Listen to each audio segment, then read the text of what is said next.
Yan, magandang araw sa inyo. Dito na naman tayo. If I lose 70%, Muulan. Kikinig tayo sa sa YouTube. 2 hours ang ating biyahe ngayon.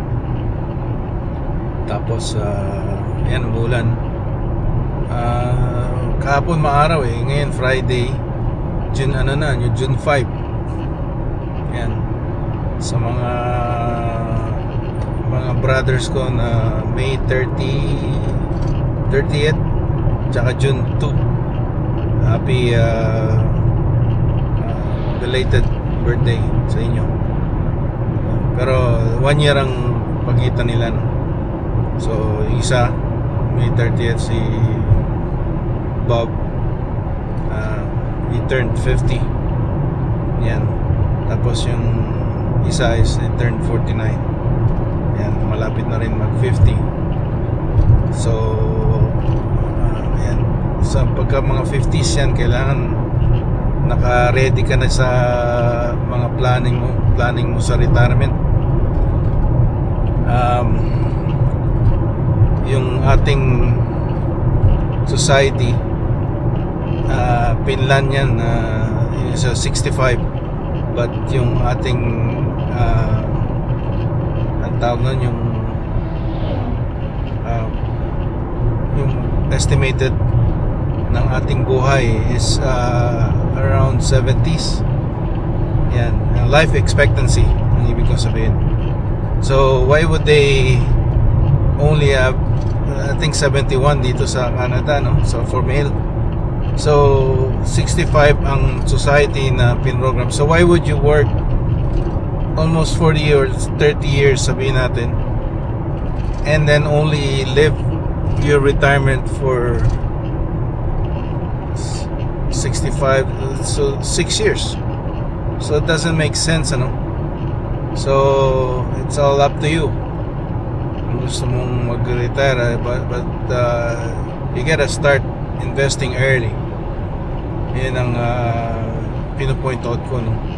So yeah, sa like at tayong mga Pilipino, we're very masisipag na nagiging proud tayo pag sinabi sa atin, no, you guys are very hardworking people. Yeah, it makes us feel good as as general, as a Filipino, but you gotta have something like build an asset to have a financial freedom. Ways to do that: it's either have a business, have an asset, have a passive income like rental property, stocks which pays you dividend income or growth sa mga company, or even better is index funds or ETF, exchange traded fund, which is a number of companies that is inside na nagbibigay ng dividends, and then in return they gives you the dividends also, but you have to pay the management expense ratio or a management fee as well. So yeah, no, and then REITs, real estate exchange traded fund. One example is REI.UN or RioCan, and may mga RIT yan. So those are the things na you should start investing, or yung mga top aristocratic dividend king dito sa Canada, which are Royal Bank, TD, and Manulife, Sun Life, BMO, Bank of Nova Scotia, CIBC, yan yung mga bangko, mga National Bank. Yan yung mga ating holdings. but you can have one in ETF sa yung mga yun, no? I think it's called, meron sa Vanguard, meron din sa BlackRock. BlackRock, it's starts with an X, XIU I believe. Tapos meron ding BDY for Vanguard. So yun, you can just Google those.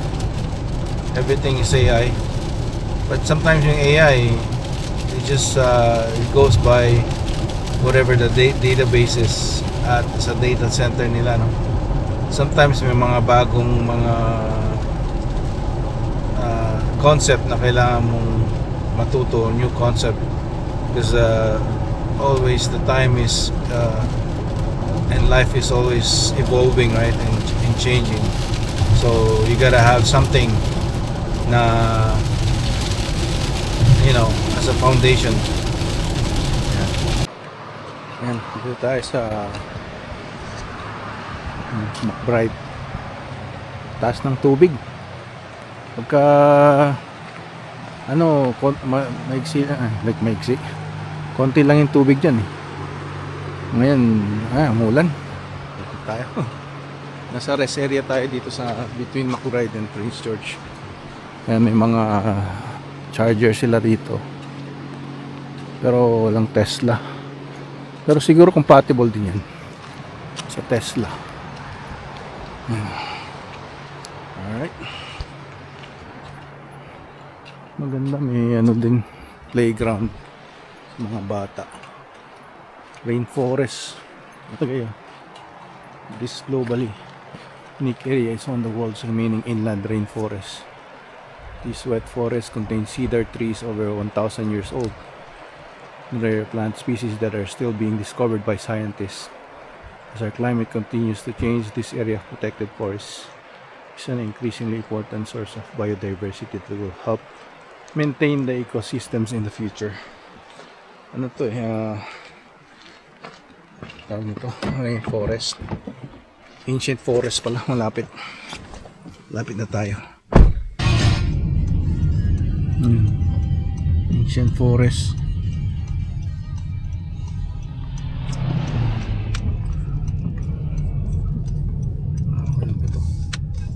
Natin. So makita ko pagbabago rito, may solar na siya, solar panel,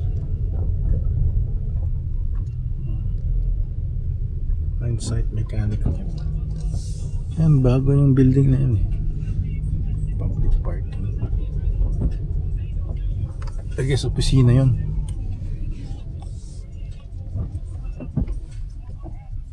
Yan, ginagawa pa dito yung ang ancient forest. Dito yung parking lot ata. Kasi yan, nila yan, opisina ata yan. Parang entrance, baka may entrance na dati libre dito hindi ko alam so dapat gawin nilang to, spalto, parking lot. Yung ancient forest sign. Ito yung highway 16. Okay na tayo dito sa Purdon Lake. Okay, Purdon Lake. Tingnan natin. Ano to? Spring fed to isa ito sa pinakamalinis na lake na nakita ko.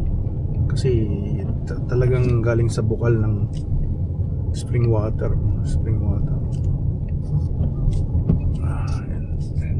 Nagbubuk dito dito yung nasira yung namin, tent.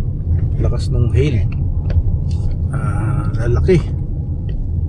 Siguro kasi laki ng hole iba, baka golf ball pa Tapos pagpunta namin sa tent namin, nagtago kami sa mga yung mga pine trees na yan dahil ang lalaki talaga mababasag yung windshield mo dito. Tapos nung 3 days dapat kami, Friday night, Saturday night, Sunday night I believe. So 3 days 2 nights.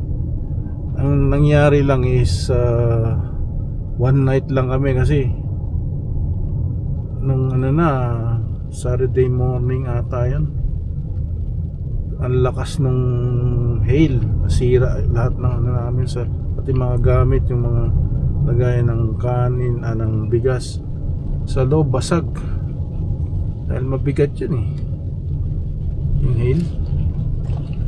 Talagang ang lakas. Ayan, may change room. Yung change room dati ano eh, hindi ganito eh, parang isang bowl lang siya eh. Pinilitan na nila. Okay. Okay, may ano na siya. May ganyan na. Diaper change. Ayan, smoking prohibited. Bawal ang cannabis. Bawal ang sigarilyo. Ayan, tingnan natin dito. Ganda ng ano rito. Ng tubig. Spring fed. Medyo malamig pa yung tubig. Ang hangin. Pero ang ganda yan. Sarap maligo dito. Yan, may konting beach sila dito. Dito lang kami tambay nun eh. Yan. May nagmamasyal din. Meron siyang ano rito, gazebo. Kung may barbecuehan, may provided na nandun yan. Kailangan mo lang magdala ng uling. Kaya maganda yung ano na lang, yung propane na maliit lang sa mabibili mo sa Canadian Tire, Walmart o sa Costco. Kasi yung washroom nandun eh. Sure. May ano rin dito, pwede ata mag-fishing. Kasi may boat launch dun eh. Ayan. Muna tayo. Jingle muna tayo. Jingle bell. May gripo dito. Gusto niyo maghugas ng pinggan nyo o paa. Kasi pagka galing kang sa beach, may mga sands. Hindi mong panlawan yung paa mo dun. Ito. Bruce Carmichael. Okay. Kailangan i-brush daw yung mga invasive species. Ito yung dalawang washroom nila. Pit toilet. Ayan. Tingnan natin yung tsura. Pit toilet.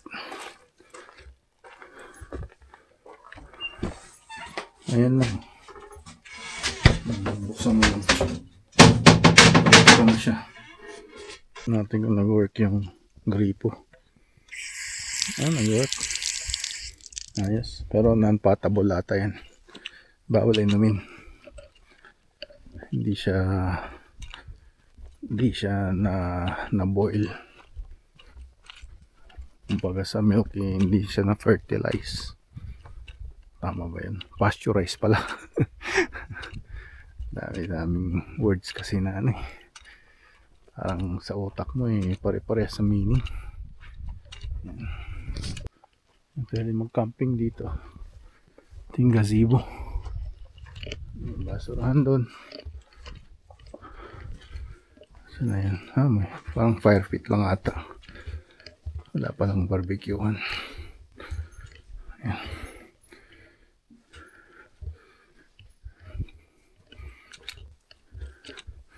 Isang gripo rin dito. Sariwang hangin.